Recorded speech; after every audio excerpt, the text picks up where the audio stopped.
Começou.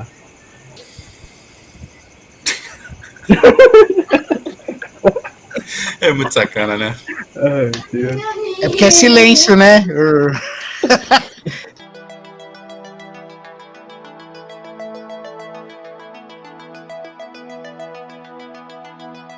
Bem-vindos aí a mais um HaterCast, esse é o número 7 e a gente veio aqui falar sobre o coração do silêncio, né? E a gente trouxe hoje o Lucas.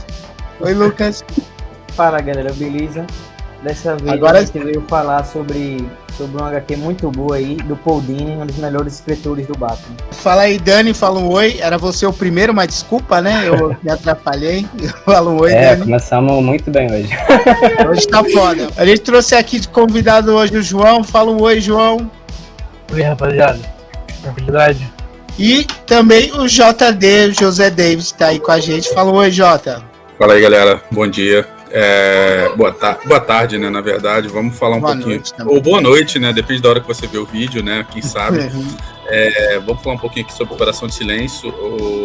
Eu acho que é uma história, é uma das melhores mensais que eu já li do Batman, tá? Um dos melhores escritores para mim do Batman. E se você pensar assim, o Paul Dini, o que o Paul Dini é? O Paul Dini é um contador de histórias. E ele só se preocupa em contar a história dele. E o Paul Dini é que passa uma mensagem. É uma história que funciona muito bem. São 5 edições da Detective Comics, né? 846 até 850. Uma história em 5 partes. Elas funcionam como uma história só em 5 partes. E funcionam também como uma saga envolvendo vários outros pontos. Coração de Silêncio, Casa do Silêncio, né? Streets of Gotham. Então ela vai dando sequência.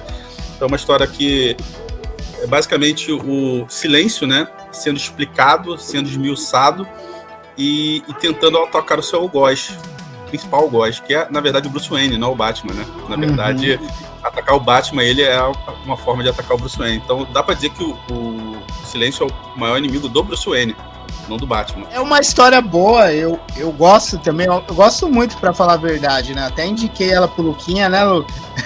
Quando ele ficou em dúvida sobre a aquisição, eu indiquei, mas eu tenho algumas ressalvinhas com a história, e acho que vem muito do Paul Dini, eu gosto muito do Paul Dini também, mas o que eu acho, cara? Eu acho que é uma história muito a cara do desenho do Batman, sabe? Eu não vejo ela muito inteirada no universo do morcego, eu acho que ali as coisas estão bem caricatas, né? Porque não é spoiler, né? Novidade pra ninguém, que o silêncio ele tira o coração da mulher gato e deixa numa máquina lá bater. Eu acho muito caricato, não que eu não goste.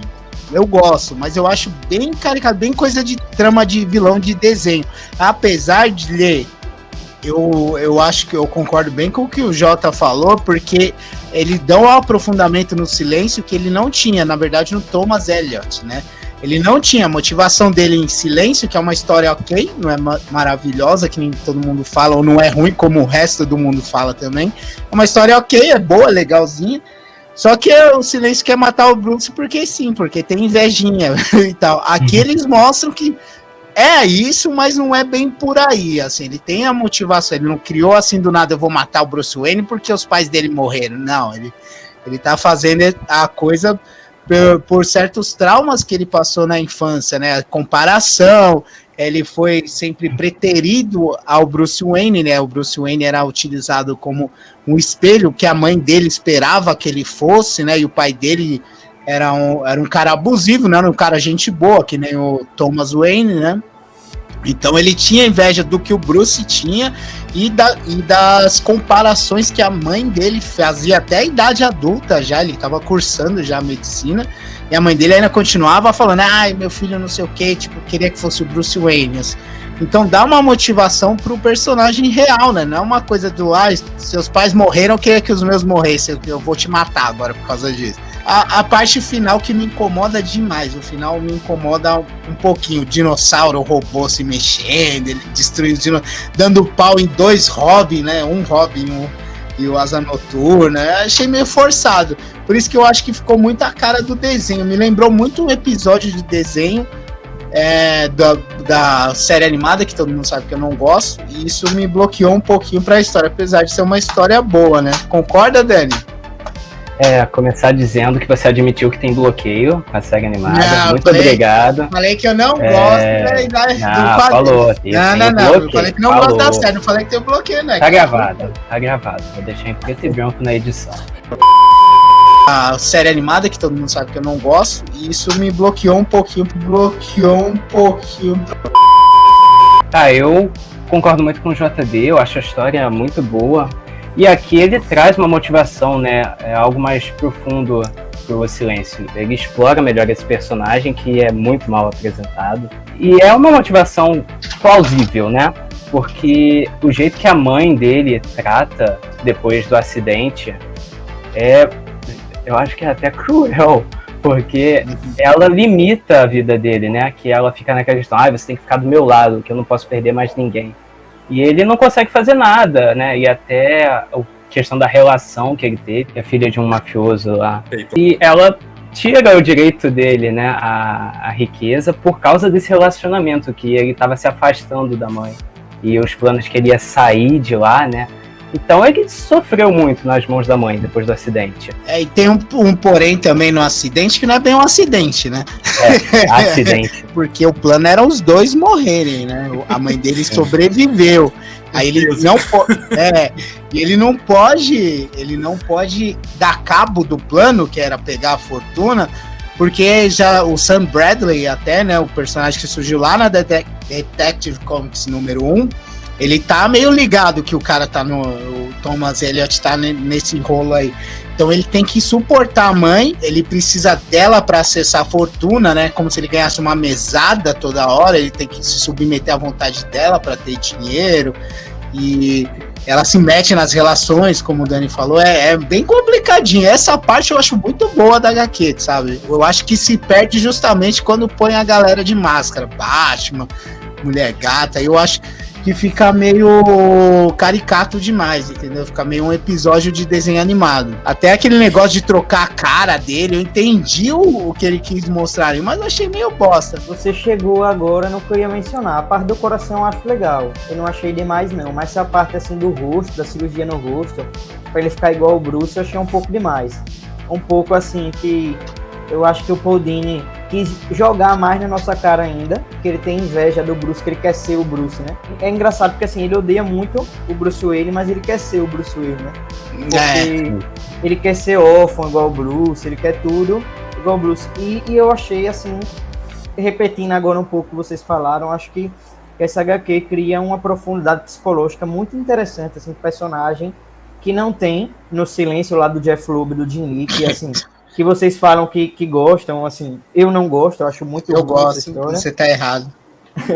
Eu acho muito ruim, mas essa história eu achei muito boa, velho, que através desses flashbacks, desse meio retcon, assim, ele cria um personagem que começa ruim, mas que fica interessante para essa história, eu gostei. O problema com essa HQ é que a parte do futuro, né, do presente, desculpa, a parte do presente eu acho muito caricato, muito desenho animado. Do nada o Senhor Incrível e o Doutor Meia-Noite aparece lá pra ajudar. Sei lá, cara. A Zatanna também aparece do nada. A Zatanna, sabe? Né? Parece muito o episódio do Batman, sabe? Do Animated Series. Tipo, aí tem que criar um plano mirabolante. O coração tá vivo por causa do Senhor Frio. Aí tem um espantalho no rolo também. Eu acho muito caricato, cara. Eu acho muito a cara. Talvez... por eu não gostar do desenho, talvez por o Paul Dini ser tão intrínseco ao desenho, eu tenho esse tipo de coisa. Não é bloqueio, não. É que o desenho é ruim mesmo. Eu tenho essa coisa, assim, eu identifico muito do desenho, do que eu não gosto no desenho, eu identifico nessa HQ. Mas, de novo, não é que eu não goste dela, eu gosto, mas eu prefiro as partes que são no passado. Eu notei alguns pontos que eu gostei muito, e o primeiro ponto é o do dinossauro. Eu gostei muito do dinossauro robô. Outra coisa que eu gostei muito, velho, os caras meteram veneno numa criança, mano. Ah, isso, eu esqueci dessa, cara. Puta, outra coisa. Mano, não, sabe que eu não gosto? É porque é o uso do veneno errado. O veneno nunca fez ninguém crescer, esse tipo de coisa. Quer dizer, até eu vi um jogo, né? Uma curiosidade disso é que foi o Paul Dini que escreveu também o jogo. Aí, ó, tá vendo? Tá vendo? Eu tinha esquecido, obrigado, João. Achei horrível essa parte. Nada a ver, cara. É grotesco. Muito obrigado. Eu gostei. Cada segundo que eu converso com vocês, menos eu gosto dessa história. A gente comentou só do depois do acidente, né, que ele causou, mas o antes também, né, que ele sofria abuso do pai e a mãe não fazia nada. Só ficava falando dele de uma filosofia, né? Então ele também sofreu muito antes do acidente e até justifica o porquê ele fez o negócio do todo acidente, né? Ela foi meio omissa e conivente com o sofrimento do Thomas Elliot, né? Por isso também ele tem raiva não só do pai que batia nele, quem sabe fazer outras coisas, né? Eles deixam alguma coisa em aberto, assim, tem até uma fala dele lá, que à noite, não sei o que, ele nem continua o que ele tava falando. Ela foi omissa e conivente, então justifica a raiva dele nos pais, né? E por isso que ele toma as atitudes que ele toma. Achei que de novo, é a terceira vez que eu falo. Eu sei que tá repetitivo, mas eu acho que a parte de colocar um background num personagem que não tinha nenhum, era só por invejinha. Se é órfão, também queria ser. Se é milionário, eu também queria ser milionário. Foi um belo trabalho do Paul Dini, assim. Eu acho que se a história fosse só sobre isso, ia ser um pouquinho melhor, cara. Na minha opinião. Eu concordo. Eu acho que o backstory é o ponto alto da história, com certeza. E comparar com o presente, o presente é bem abaixo. Cara, uma parte que eu gostei muito. Uma parte que eu gostei muito, que quando eu li, eu demorei pra entender o que tava acontecendo, foi quando o Batman acho que ele vai até o Arkham pra interrogar o espantalho. E, mano, ali ele tá insano. Adorei essa parte. Cara, ali, assim, eu não entendi que ele tinha arrancado a luz e tava dando choque nele. Quando eu entendi aquilo, eu falei, caralho, o bicho tá nervoso, mano. E ainda melhor o Coringa reagindo ali, achei genial, mano. Achei muito bom. Por isso que eu falo, e aí isso é um ponto que eu gosto na narrativa dessa história, porque o Silêncio, na verdade, é um vilão do Bruce Wayne. Ele tá atacando o Batman na pessoa física, né? Ele tá atacando o sentimento do Batman, o coração do Batman, né? Não quer dizer, na verdade, o Bruce Wayne, né? Não o Batman. O Batman, a Mulher Gata é uma parceira, ajuda, apoia, mas ele ama a Selina Kyle, né? Então, quando ele arranca o coração da Selina Kyle, ele deixa o Bruce completa. Porque, na verdade, quando ele sequestra, né? Eu acho que naquela hora ele não tá estabelecido ainda que arrancou o coração e tal. Acho que ele só sabe disso quando ele vai lá no hospital encarar o Thomas Elliot e o Silêncio, né? Então, nessa hora, o que ele olha assim e fala, cara, peraí, você sequestrou a Selina? Caramba! Quer dizer, que foi a Bárbara Gordon que fala pra ele invade o Arkham, porra, prende o Coringa na cela dele, pega lá o espantalho, cara, espanca o espantalho até mano, ele mete a cabeça dele na privada, mano. E dá choque. Doideira. Essa parte é sensacional. Assim, lembra muito a história do Jim Starlin indo lá nos anos 80 e levando o Batman no limite. A parte do Silêncio, eu concordo um pouco com o Leroy, que no final tem um pouco meio que, caraca, mas sempre, se repara, sempre acontece isso. O Silêncio é meio sempre overpower, né? Ele bateu nos dois Hobbits, bateu no Asa Noturna, quer dizer, no Asa Noturna, cara. Isso foi nada a ver, mano. Isso aí foi nada a ver. Foi meio que uma conveniência de roteiro que eu não gostei, concordo. Eu não precisava nem ter os jovens ali. Então, eu também não entendi o que eles estavam fazendo na história até agora, cara, na boa. Não, nas duas partes que apareceu, né? Que teve aquele assalto lá da gangue das Maravilhas. Isso. E depois eles apareceram na caverna do nada. Do nada. Tipo, o Batman tá a história inteira sozinho, correndo. Aí do nada na Batcaverna, os caras, tá ligado? Sai do teto pra apanhar, tá ligado? O final do Silêncio sumindo, eu não gostei. Mas isso porque o Batman mata ele, né? Ele foi pra matar também, tem isso. Ele fez o negocinho da faixa lá do sei lá como é que chama aquilo lá, ventilador. Vamos chamar de ventilador. Pra matar o cara. Hélice. Isso. Eu acho isso interessante que o JD falou dele, do Thomas Elliot ser meio que um vilão do Bruce Wayne, não do Batman, né? Porque a gente percebe que em toda a trajetória do Batman tem vários vilões que sabem a identidade secreta do Batman, né? Que sabem que o Batman é o Bruce. Só que eles não estão se importando com isso, eles não estão importando que o Batman é o Bruce Wayne. Eles estão importando com destruir o Batman. Eu acho que nesse ponto o único vilão que quer destruir o Bruce é o Silêncio e o Thomas Wayne lá da fase do Tom King, né? Até é uma parte que o próprio Bruce comenta na história, né? Que ele fala que o Ra's al Ghul sabe a identidade dele, mas a moral dele não faria não permite, né? O que eu gosto dessa história, né? Eu gosto muito do desenho, cara. Eu acho o desenho muito, assim, dos anos 2000, pra mim, é o tipo de desenho que eu gosto pra cacete. Que é um estilo meio Mark Mignola. Não sei se o Leroy não concorda pela carinha dele. Não, eu gosto. Era isso que eu ia falar. Lembra muito o Mignola, eu gosto pra caramba. Só que a minha mente, isso aí é coisa do ter tudo. Porque a primeira história foi o Jim Lee que desenhou. E o Jim Lee, eu amo o Jim Lee, cara. Eu acho que deu uma caída monstra, assim, sabe? Tá, entendi. Tá falando de Silêncio, né? Então, Silêncio quem desenhou era o Jim Lee. Eu acho que o que subiu com o autor desceu com o desenhista, entendeu? Eu acho que foi tipo proporcional. Mas eu entendo, eu gosto, não é que eu não gosto, eu gosto pra caramba. Inclusive as capas eu acho muito foda. Capas são a capa de cada fantásticas. edição é maravilhosa, cara. Cara, eu posso falar, só complementar uma coisa sobre as capas? Eu gosto das capas porque elas não são só splash pages bonitas para chamar a venda. Ela tem função narrativa. Depois que você lê a história, você fala, agora entendi por quê. Ou seja, ela complementa a função narrativa. Eu gosto da arte dessa história, mas eu tenho algumas ressalvas, que tem alguns momentos estranhos, assim, que desenham o rosto dos personagens, parece que o rosto do cara tá derretendo, é estranho. Essa história, ela se passa durante a fase do Grant Morrison no Batman, né? Isso, inclusive ela é entre Luva Negra e Descanso em Paz. Isso. Entre os dois. É porque eles citam a Luva Negra na história, né? Isso. E também cita o par romântico que o Grant Morrison botou pro Isso. que E é até legal. Jezebel. É um nome muito estranho, eu não sei pronunciar. E é um ponto legal nessa história a exploração da Selina Kyle, né? Como par romântico do Bruce aqui. E eles citam esse par romântico do Bruce, mas eu não lembro quem fala isso pra Selina. Mas fala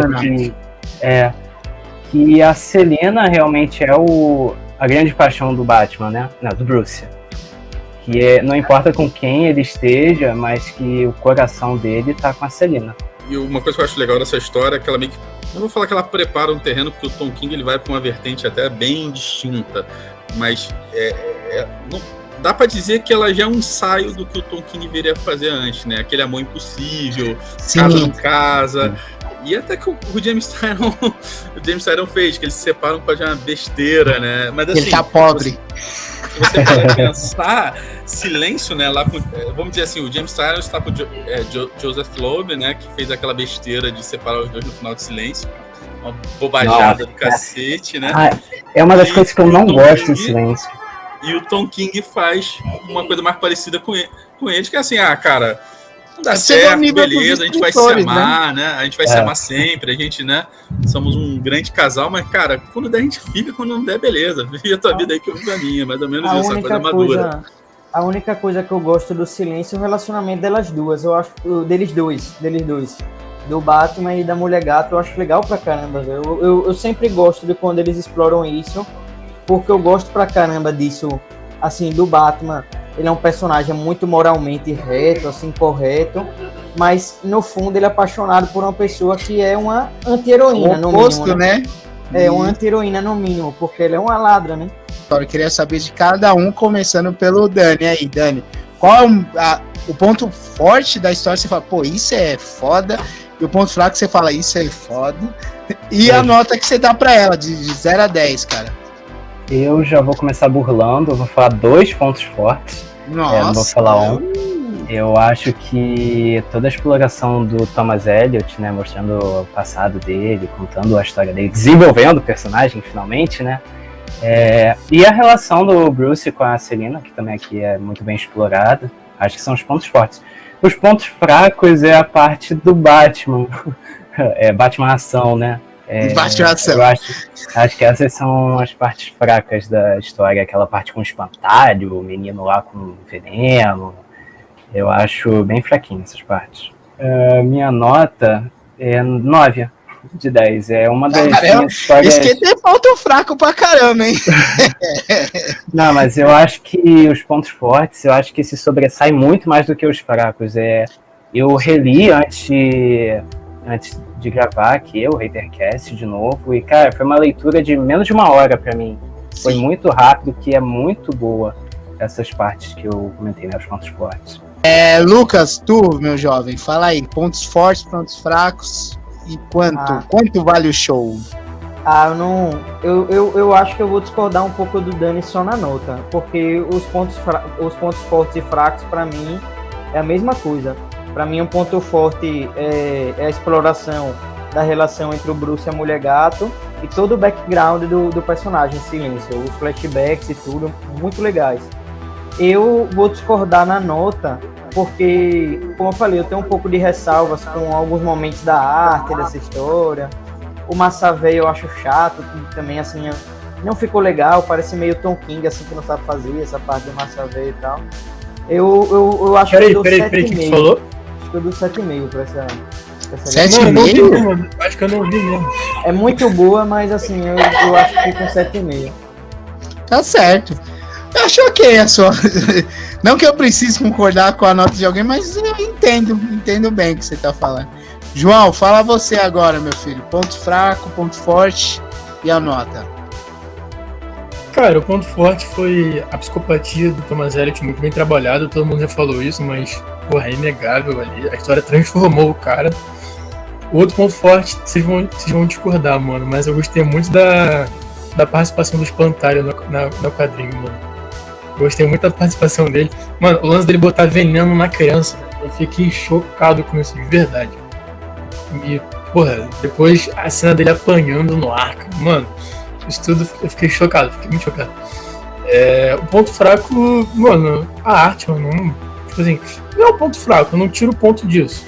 Mas, sei lá, a arte não achei nada demais. Na real, no início, a arte tava até me incomodando um pouco. Eu achei o rosto da Selina Kyle meio cagado, tá ligado? E a nota, cara, poderia ser um pouco mais alta, mas quando eu li, eu já sabia o que ia acontecer com a Selina Kyle, então não me surpreendeu, tá ligado? Acho que isso tirou um pouco o impacto da história. Então eu dou uma nota, cara, acho que 7,5. É uma boa história, mas, cara, o Batman tem muitas boas histórias, tá ligado? Então, sei lá. Concordado com força essa. E você, JD, fala aí, tu que jogou a história pra gente, propôs ela pra gente ler, vamos ver aí o veredito. Vamos lá, eu sou fã da história, ela pra mim foi um turning point, assim, em algumas coisas, assim, tipo, o relacionamento do Batman da Selina Kyle, quer dizer, da Mulher Gato e do Bruce da Selina Kyle, eu achava antes um negócio meio paia, e aqui eu gostei porque ele dá um norte bom pra coisa, sem ser piegas, sem ser cafona, tá? Faz forma muito bem amarrada, tá? Por exemplo, a parte do Tom King eu não acompanhei muito bem, eu vi algumas coisas, isso aqui me fez ler toda a saga do Tom King, que eu gostei pra caramba, muito por causa disso, porque eu achava todo aquele relacionamento dele com a Mulher Gato, eu achava um negócio assim, já meio artificial. Aqui me deu um bom embasamento pro tema, tá? E eu acho que o Tom King, querendo ou não, usou muito dos conceitos, né? Que assim, cara, tipo, não tem como dar certo e tal, enfim, mas enquanto der certo, vamos aproveitar, vamos curtir. Basicamente o que eles fizeram. Foi bom enquanto durou e foi um sucesso no momento que esteve ali. Então, eu gostei disso, gostei da estruturação do Thomas Elliot, porra, como vilão.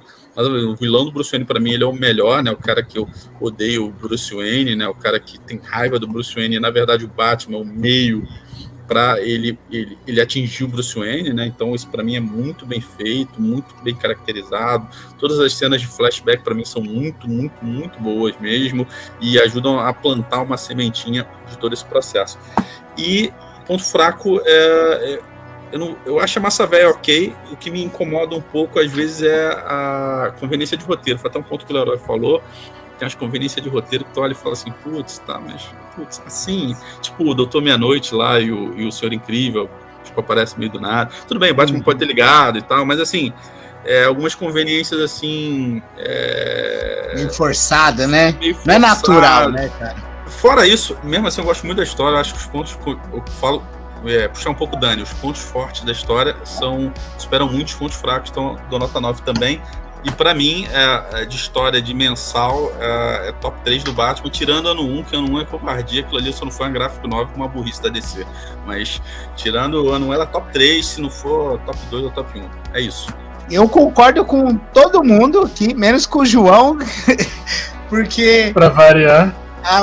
A massa velho, começar pelos pontos fracos, que eu acho que são muitos, mais até que ponto forte, porque eu acho que os pontos fortes, eles são 2, como todo mundo bem pontuou, é o background, a história pregressa do Thomas Elliott e a relação. Agora, ponto fraco tem demais, cara, eu acho.